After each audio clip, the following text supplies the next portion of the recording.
Au nom de Dieu, le miséricordieux, le tout miséricordieux et le très miséricordieux, l'honneur me soit encore aujourd'hui de vous retrouver pour la septième jour du mois de Ramadan, consécutif à la prédication.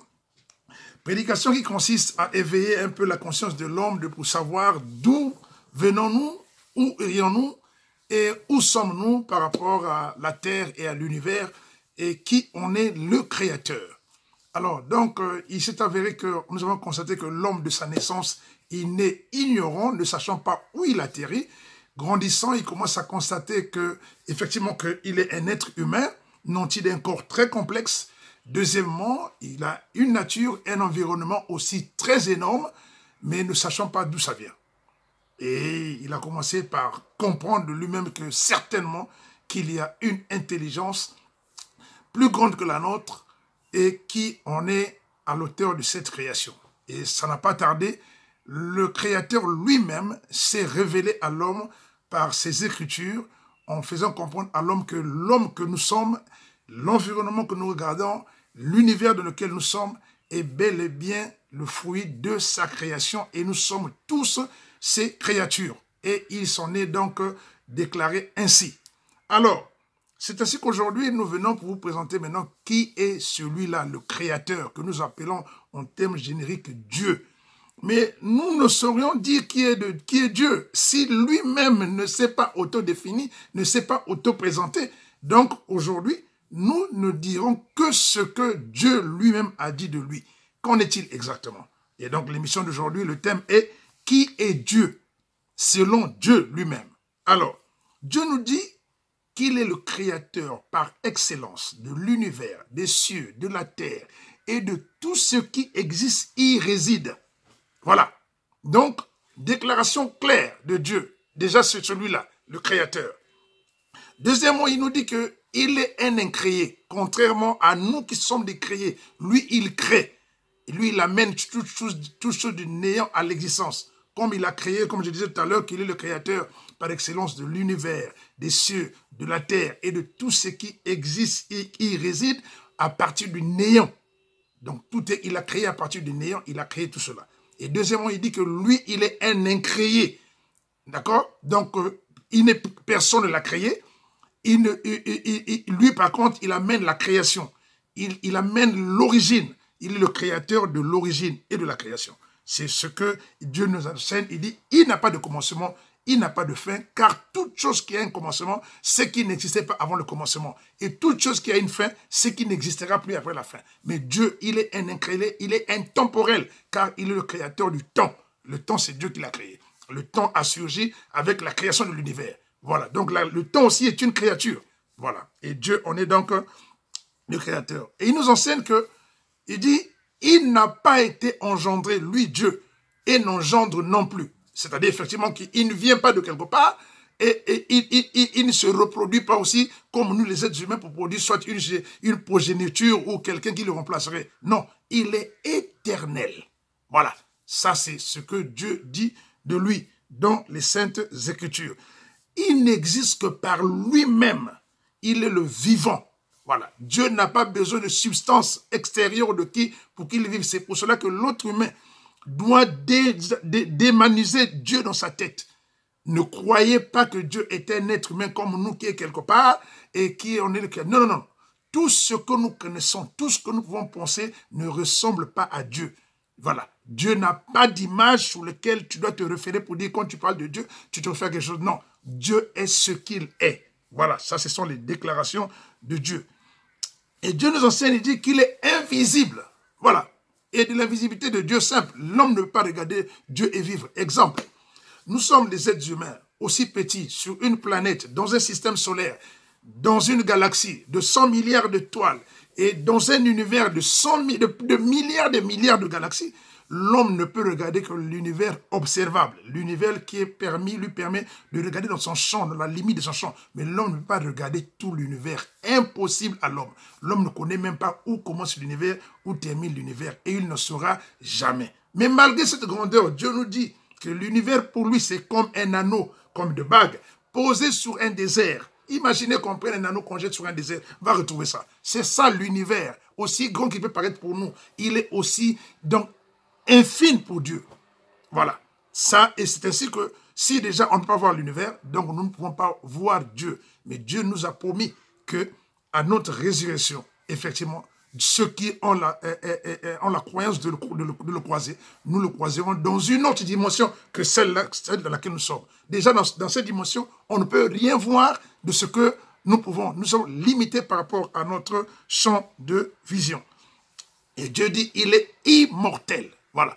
Immortel, c'est celui qui meurt. Voilà. Et celui qui meurt, c'est celui qui a été créé un jour et arrive à la fin à ses jours. Mais Dieu est immortel. La notion de vivre, de naître et de mourir, c'est une notion humaine. Voilà. Donc c'est nous. Dieu dit, il est immortel, il n'a pas de commencement et il n'a pas de fin. Il est le tout-puissant. Il n'a pas le pouvoir, mais il est le pouvoir. Voilà la différence. Avoir le pouvoir, c'est que tu as trouvé quelque part. Tu n'en avais pas. Mais Dieu n'a pas le pouvoir, il est le pouvoir absolu. C'est pour ça qu'il donne le pouvoir à qui il veut, il enlève le pouvoir à qui il veut. Donc Dieu est le pouvoir absolu sur tout. Il connaît le passé, il connaît le présent et il connaît le futur. Or, nous les êtres humains, pour connaître le passé, il faut qu'on nous raconte le passé. L'histoire, c'est le récit des événements passés. Si on ne t'a pas expliqué ce qui s'était passé hier, tu ne sauras pas. Tu es donc nous, mais Dieu il connaît le passé. Il connaît le présent, il connaît le futur. L'homme ne connaît même pas le futur. À une seconde près, à la minute, à l'heure, au jour, à la semaine, au mois, à l'année, au siècle, l'homme ne connaît pas tout ce qu'il y a devant lui. Mais Dieu, il est connaisseur de tout cela. Donc Dieu connaît tout cela, Dieu connaît le futur. C'est pour cela que Dieu dit qu'il est le connaisseur de l'inconnaissable et du connaissable. C'est-à-dire que ce que nous connaissons et ce que nous ne connaissons pas, Dieu le sait déjà d'avance. L'inconnaissable, c'est ce qu'on ne connaît pas. Voilà. Mais chez Dieu, il n'y a pas d'inconnaissable. Parce que c'est lui qui a tout créé. Donc tout ce qui existe, il le sait. Donc rien ne peut venir de l'extérieur de ce que Dieu a créé. Voilà. Parce que nous faisons partie de ce champ-là. Et Dieu nous enseigne qu'il est omniscient, omnipotent, omniprésent, l'audient et l'incomparable. Omniscient vient de la science, celui qui connaît tout, effectivement. Mais l'homme ne connaît pas tout, l'homme cherche. L'homme va à la découverte. On veut connaître ceci, il faut faire des observations. Donc, on recherche. Mais la connaissance, c'est ce qui est absolu. Dieu est omniscient. Voilà. Et Dieu dit, il est omnipotent. Donc, il a tout le pouvoir. Tout le pouvoir est à lui. Et il est omniprésent. Effectivement, il est partout. Il nous sert de partout. C'est lui qui a créé, qui nous a créés. Donc, il nous connaît de A à Z. Il connaît sa nature de A à Z. Il connaît son univers de A à Z. Et il est partout. Partout ne veut pas dire forcément par sa présence, puisqu'il n'y a pas une présence physique, mais il sait comment il se représente en nous. La preuve en est, lorsque Dieu nous a créés, il a dit, il nous a insoufflé son souffle de vie. Donc le souffle que nous parlons là, avec lequel nous vivons, l'énergie que nous manifestons, mais n'est pas de nous. C'est pour cela, le jour où il décide que c'est le temps qu'il t'a donné de son souffle suffit, il t'enlève. Et voilà, après tu meurs. Donc voilà les déclarations claires que nous devons tenir de Dieu. Et Dieu dit, il est l'audient. Oui, l'audience, c'est celui qui écoute. C'est pour ça que Dieu dit, vos prières, vos demandes, il écoute. Dieu nous écoute. Quand on parle à Dieu, Dieu nous écoute. C'est tout à fait normal parce qu'il nous a donné le langage. Il nous a donné la communication. Donc nous communiquons avec lui. Mais lui, il nous écoute. Voilà. Et lui, il nous voit. Mais nous ne le voyons pas. Voilà. Ça ne doit pas nous étonner. La preuve en est sur terre, sur l'invisibilité de Dieu. Lorsque Dieu dit qu'il est invisible. Mais écoutez, nous sommes là sur terre. Dites-moi. Entre nous. Est-ce que vous regardez l'air? L'air. Personne ne peut regarder l'air. Non. On sent l'air en mouvement. Les feuilles bougent, tout. On dit oui, ça c'est l'air et le fond. Mais est-ce que tu peux regarder l'air? Tu ne peux même pas regarder l'air. Même le champ de vision de l'œil humain est limité. Il y a des limites où l'homme... Exemple maintenant. Bon, j'ai pris les lunettes. Mais pourquoi je prends les lunettes? C'est qu'à un moment donné, j'ai besoin de faire la lecture des écritures qui sont petites. Mais à un moment donné, l'œil a des difficultés de les déchiffrer. Donc, il me faut en ce moment-là prendre les lunettes pour que j'arrive maintenant à regarder. Mais ce que mon œil n'arrivait pas à regarder, ça veut dire que ça n'existait pas. Non, ça existe, ça est là. Voilà, c'est comme le microscope. Quand on prend le microscope, on va voir les virus, on va voir les bactéries, on va voir des particules. Mais à l'œil nu, c'est impossible. Mais pourtant, ils existent. Voilà. Donc, vous voyez que même la plus fine des particules, l'homme ne peut pas regarder. Donc c'est pour cela que rien ne doit étonner l'homme sur l'invisibilité de Dieu. L'invisible existe. L'invisible existe. Même le diable est invisible. Voilà. Donc, Dieu dit qu'effectivement qu'il est donc invisible. Donc, il n'est pas question pour un être humain de voir Dieu et que rien de tout ce que nous pouvons voir ni penser ne ressemble à Dieu. Il est le très haut et le très grand. Oui, le très haut et le très grand. Pourquoi? Parce que Dieu n'est pas une utopie. Dieu nous dit ceci, que nous sommes créés, nous sommes sous terre et nous sommes dans un ensemble qu'on appelle l'univers. L'univers aussi est comme je peux dire, comme un globe. Comme tu vois le globe terrestre, l'univers aussi a une limite. Mais Dieu dit l'univers, c'est comme un anneau de bague posé sur un désert. Et que son trône à lui déborde effectivement les cieux et la terre, puisque l'univers est chez Dieu comme une bague sur un désert. Il est le très haut. Donc c'est pour cela qu'il dit il est le très haut. Dieu est très haut de nous. Il a dit il a créé 7 cieux, séparés des uns et des autres, en années-lumière. Donc, en réalité, même lorsque nous regardons notre univers que nous voyons là, c'est l'univers, c'est notre limite. Il y a d'autres univers encore au-dessus de nous. Les cieux, ce n'est pas les nuages que vous regardez là, ce n'est pas les étoiles que vous regardez là, non. Quand on dit Dieu a créé les cieux et la terre, on signifie la terre en tant que terrain là où nous sommes. Mais les cieux, il y en a donc plusieurs. Mais malgré ça, Dieu est au-dessus de tout cela. Voilà, c'est pour cela qu'on dit que Dieu est le très haut. Et en plus de ça, on dit Dieu est grand. Oui, parce que la grandeur de Dieu est inimaginable chez l'homme. Je vous donne seulement un exemple sur terre. L'animal le plus grand, visible, c'est l'éléphant. L'animal le plus petit, visible, je peux considérer la fourmi. Considérons la fourmi, même s'il y a moins que la fourmi, oui, parce qu'il y a des petites fourmis. Mais regardez l'écart déjà qu'il y a entre la fourmi et l'éléphant. Si on dit à la fourmi, par exemple, il y a un animal qui existe, mais toi, pour arriver à son nombre, il te faut des milliards de fois qu'on puisse te rassembler pour atteindre un animal-là. Pour lui, ça le dépasse. C'est comme nous. Voilà. Donc Dieu dit, il est grand, son trône déborde l'univers et sa grandeur est en tout cas illimitée, inimaginable pour ce qui est dans l'entendement des hommes. Dieu dit, nul n'est égal à lui. Mais c'est normal. Depuis que nous sommes là, avez-vous déjà entendu une rivalité entre Dieu? Dieu dit même, si la création était l'œuvre de plusieurs dieux, le jour où il se querellerait, chacun de Dieu devait réclamer sa part et l'univers, le monde devait tomber dans des études. Voyez-vous? Donc Dieu dit, il est l'unique, le seul à avoir tout créé. Il n'y a pas de Dieu égal à lui. Nul n'est égal à lui. Voilà. Déclaration de Dieu. Nous sommes là, nous le donnons. Il dit, ni sommeil, ni somnolence ne l'atteignent. Dieu ne dort pas. Pourquoi? Parce que l'être humain a souvent tendance à vouloir humaniser Dieu. C'est quoi humaniser Dieu? C'est vouloir penser que est-ce que Dieu ne serait pas comme un être humain, comme nous, tout ainsi de suite. Mais ça, effectivement, c'est la perdition. Si tu penses comme ça, effectivement, ta foi tombe, ta croyance tombe. Parce que tu te dis, est-ce qu'un être humain comme moi peut être à l'origine de la création de tout cela? Mais Dieu n'est pas un être humain. La preuve en est, Dieu a créé plusieurs créatures. Il y a nous, il y a des animaux, il y a des plantes. Nous sommes différents des uns et des autres, même par notre forme d'existence. Il y a des animaux qui se reproduisent par séparation. Donc, ils se divisent en deux. Ils se reproduisent. Il y a des animaux qui ont besoin de mâles et femelles, comme des plantes. On a des diversités dans lesquelles Dieu nous a créés. C'est pour ça que Dieu nous dit que ni sommeil, ni somnolence ne l'atteignent, il ne dort pas. Donc, Dieu n'est pas un être humain. Dieu ne dort pas. On le chante dans nos chansons. Dieu ne dort pas. Effectivement, Dieu est Dieu. C'est nous qui dormons. Nous dormons. Voilà. Ni sommeil, ni somnolence ne l'atteignent. Donc, Dieu n'a pas de sommeil. Dieu n'a pas de somnolence pour enlever en nous la pensée humaine sur Dieu. Voilà. Ça, c'est quand tu commences à penser, tu veux humaniser Dieu et tu commences à avoir de telles pensées. C'est pour ça que Dieu le cite pour dire que ne pensez pas à moi de ce que vous êtes. Je ne suis pas ce que vous êtes. Voilà. Et Dieu nous enseigne encore, il dit ici, il donne la vie et il donne la mort. Oui, c'est normal. La vie, c'est la création et la mort, c'est la fin. Et chaque chose a un début et une fin, sauf lui qui est éternel. Voilà.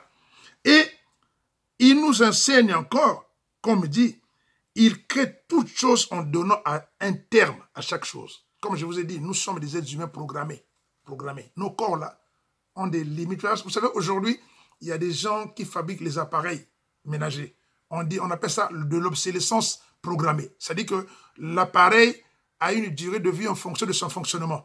On lui dit, bon, une photocopie, c'est programmé. Bon, quand tu fais, par exemple, 500, par exemple, 1000 copies, et automatiquement, la même pièce se met donc en panne. Vous voyez? C'est ce qu'on appelle une programmation, une obsolescence programmée. Mais nous sommes programmés à une durée de vie. Quand Dieu nous crée, Dieu sait que ce corps-là a telle durée de vie. Et ça, c'est la grandeur de Dieu. C'est pour cela Dieu nous dit que ceux qui ne croient pas en lui ramènent à la vie un de leurs lorsqu'il meurt. Mais c'est pour cela Dieu dit que l'être humain ne peut pas résister à un être humain. Et qu'est-ce que Dieu dit de lui-même? Il dit, c'est lui qui sort le vivant du mort et le mort du vivant. Voilà. Autrement dit, la résurrection est de Dieu. Ça, c'est ses déclarations. Adam, premier être humain, n'existait pas. Autrement dit, c'est la mort. Dans sa forme d'argile, inerte, sans souffle de vie. C'est ça la mort.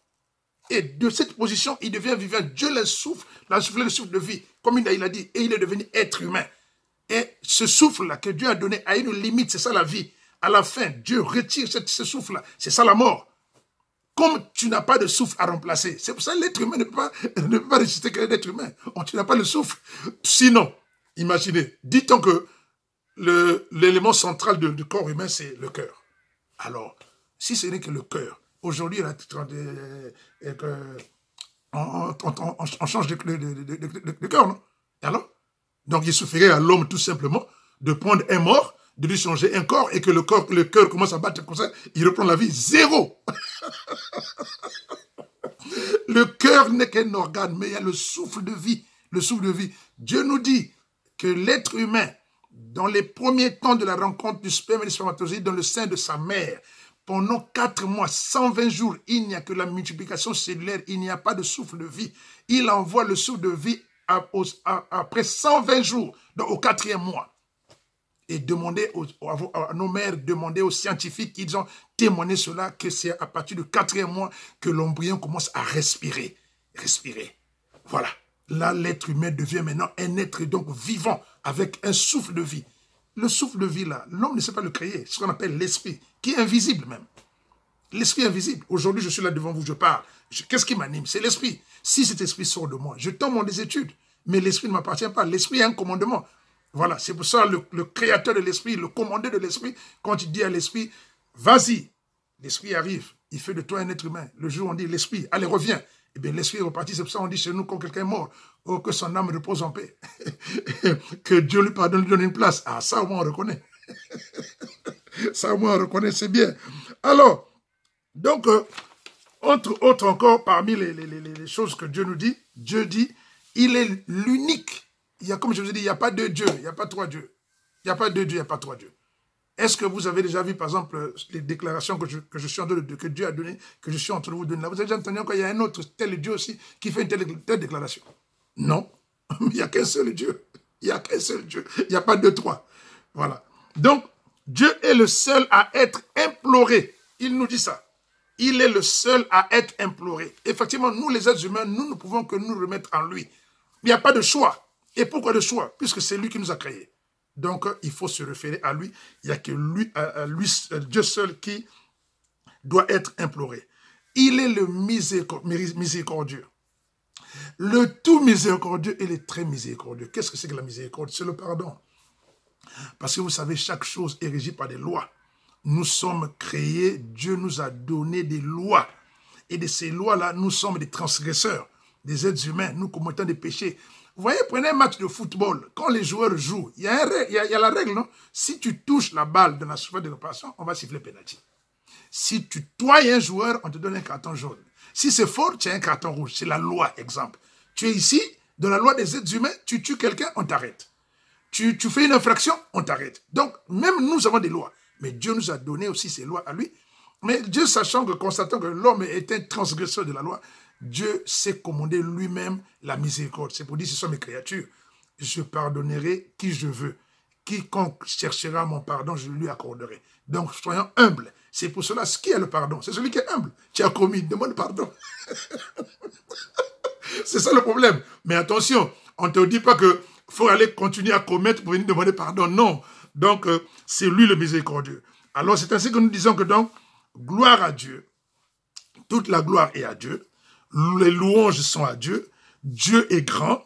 Il n'y a de Dieu que Dieu. Voilà.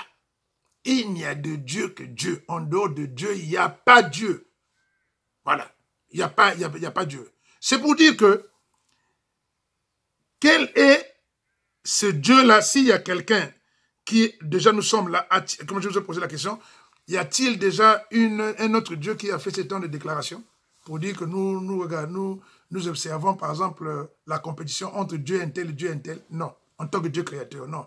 Mais quand vous descendez sur les humains, vous allez commencer à voir ces choses-là. Alors là, c'est sur les humains. C'est pour ça, jusqu'à présent, dans les émissions que je présente, je ne parle que de Dieu créateur. Ici, vous avez vu, je n'ai pas parlé des religions. J'ai pas parlé de... Ici, il n'y a pas la religion pour l'instant. On est à Dieu, il n'y a pas la religion. Il n'y a pas les religions. Les religions arriveront après. Et on va aussi comprendre comment est-ce que les religions sont arrivées. Voilà. Mais ici, nous sommes sur le Créateur. Maintenant, je voulais dire tout simplement à tous nos frères et sœurs du monde, si vous priez, si vous prétendez prier Dieu, il faudrait que le Dieu que vous priez réponde à ces exigences que Dieu a présentées là.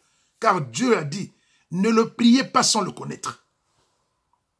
Tu ne peux pas prétendre prier Dieu sans connaître Dieu. Mais comment connaître Dieu? C'est là, c'est les définitions que j'ai données là, ce que Dieu a dit de lui. C'est ainsi que si tu pries un Dieu, ou tu vas aller prier un Dieu, pose-toi d'abord la question, est-ce que ce Dieu-là répond aux critères que Dieu s'est donné là? Voilà. Si ton Dieu dort, il n'est pas Dieu. Si ton Dieu a un commencement, il n'est pas Dieu. Si ton Dieu a une fin, il n'est pas Dieu. Si ton Dieu est visible, il n'est pas Dieu. Si ton Dieu ne connaît rien, il n'est pas Dieu. Voilà. Donc, tu vois, c'est pour ça que Dieu a donné, dit, vous avez l'intelligence. Dieu nous a donné le cerveau qui est là pour manifester notre intelligence. Nous devons regarder cela. Donc, ces caractéristiques de Dieu là, la définition de Dieu doit être un filtre pour mettre hors état de nuire tout celui-là, surtout pas encore moins encore, un être humain ou un autre Dieu qui ne répond pas à ces critères-là. Est-ce que le Dieu que tu pries, c'est lui le Dieu créateur des cieux et de la terre? Il a dit ça où? Sortez-moi ça. Là, Dieu a dit. Et c'est lui qui a dit. Ce que je dis là, vous le trouverez dans les Écritures saintes de Dieu. De la Torah, de la Bible, au Coran. Dieu a parlé, parce que là-bas, nous sommes dans l'unicité de Dieu. Je vais arriver là-dessus. Pour l'instant, je ne rentre pas encore dans les religions, mais je dis au moins de la déclaration de Dieu. Qui est Dieu? C'est celui-là. Ce n'est pas d'après Ahmed Yallah, d'après Dieu. Donc, Ahmed Yallah, que je suis, je viens que vous présenter ce que Dieu a dit. Parce que Dieu a dit, soutenez-vous les uns et les autres. Il nous a créés en communauté. Se soutenir, c'est ça. Je viens pour, comme Dieu dit encore dit, le rappel profite aux croyants.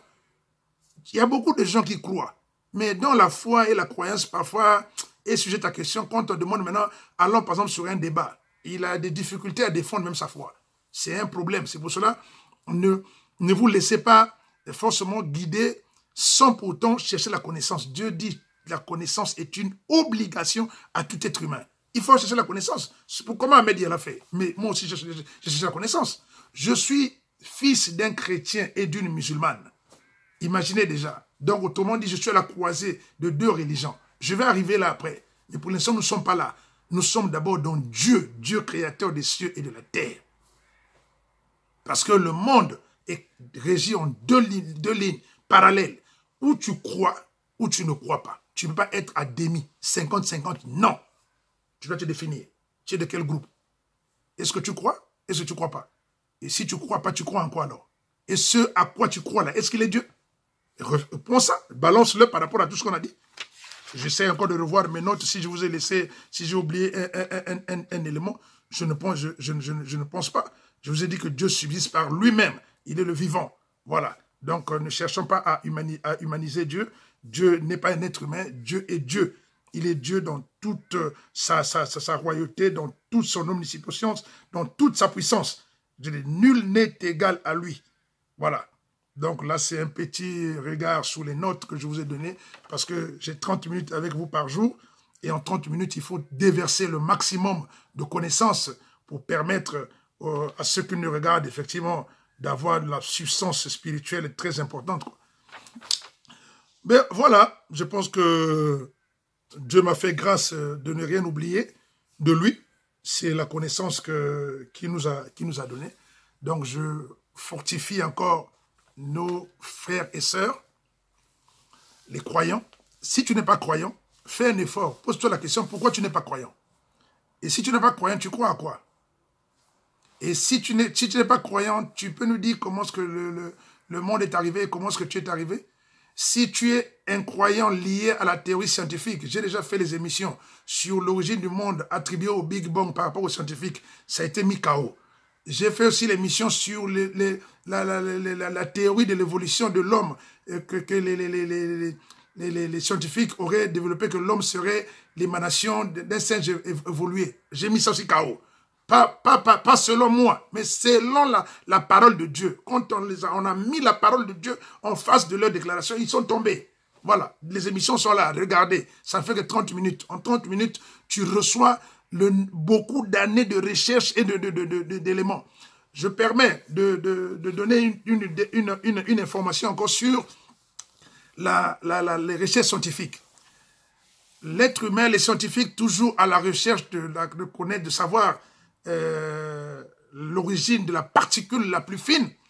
Ils ont créé au niveau de CNR un accélérateur de particules qui se trouve en Suisse de près de 3 km pour faire créer la collision des particules les plus fines pour connaître la matière.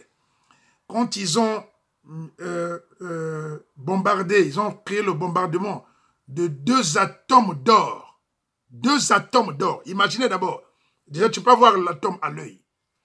Quand ils ont mis 2 atomes dans un bombardement, ce qu'il en est découlé, alors qu'ils attendaient la production d'un gaz, ils ont trouvé que ça créait un liquide. Mais encore, comme une soupe. Vous savez pourquoi? Parce que Dieu a dit, c'est à partir de l'eau qu'il a tout créé. Et ils ont retrouvé l'eau. Vous voyez? Voyez-vous? Ça, c'est l'une des dernières découvertes. Hein? 2 atomes d'or en collision, au lieu de produire du gaz, ça produit un liquide. Ils ont été surpris. Comment 2 atomes vont produire un liquide? Comment? Donc, autrement dit, une soupe. Mais ça, donc, la matière à l'origine était liquide. Dieu a dit, c'est de l'eau qu'il a créé toute chose. L'être humain, dans son entêtement, Dieu lui donne la connaissance pour qu'il s'approche lui-même, tranquillement, en face de la vérité, jusqu'à ce qu'il dise, comme dans une guerre. Après, tu vas déposer les armes, toi-même, tu vas dire, la paix. Il n'y a pas de guerre. Mais la guerre, je ne dirais pas la guerre, mais cet entêtement-là. Parce que pour eux, ils voulaient arriver dans une logique à faire des démonstrations pour vouloir contredire Dieu. Tu vas contredire Dieu, toi, un être humain, dans le monde de Dieu, avec les éléments de Dieu, que toi, tu n'as pas créé, que tu ne connais pas même pas le secret. Mais Dieu va te montrer. Voilà. Alors, donc, tout le plaisir a été pour moi de vous présenter cette émission d'aujourd'hui. Le thème était très fort. Hein? Ça, c'est Dieu, qui est-il? Tout le monde dit où Dieu est. Je vous ai dit, Dieu est en dehors de l'univers. Donc, n'attendez pas de haut que Dieu est dans les cieux ici. Non, non, non, Dieu n'est pas dans les cieux ici. Non. Les cieux, c'est l'univers. C'est une créature. Dieu est en dehors de l'univers. Voilà. Dieu, tu peux le voir? Non, tu peux le voir. Dieu est invisible. Mais Dieu nous a promis qu'à la résurrection, dans une autre dimension qui va nous amener dans l'éternité, ceux qui ont la foi rencontreront leur Seigneur. Ça, c'est normal.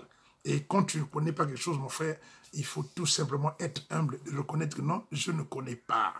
Gloire à Dieu, que Dieu nous pardonne, que Dieu nous fortifie, que Dieu nous donne longue vie, bien bonne santé, que Dieu nous garde dans sa communauté. Hein, voilà, que Dieu nous donne, en tout cas, que nous soyons remplis de la vertu, comme on dit, de l'Esprit de Dieu qui est en nous, de notre humilité. Nous rendons grâce à Dieu. Dieu merci, je vous remercie. Et on se retrouve à la prochaine émission demain, si Dieu le veut. Allez, salam à tout le monde.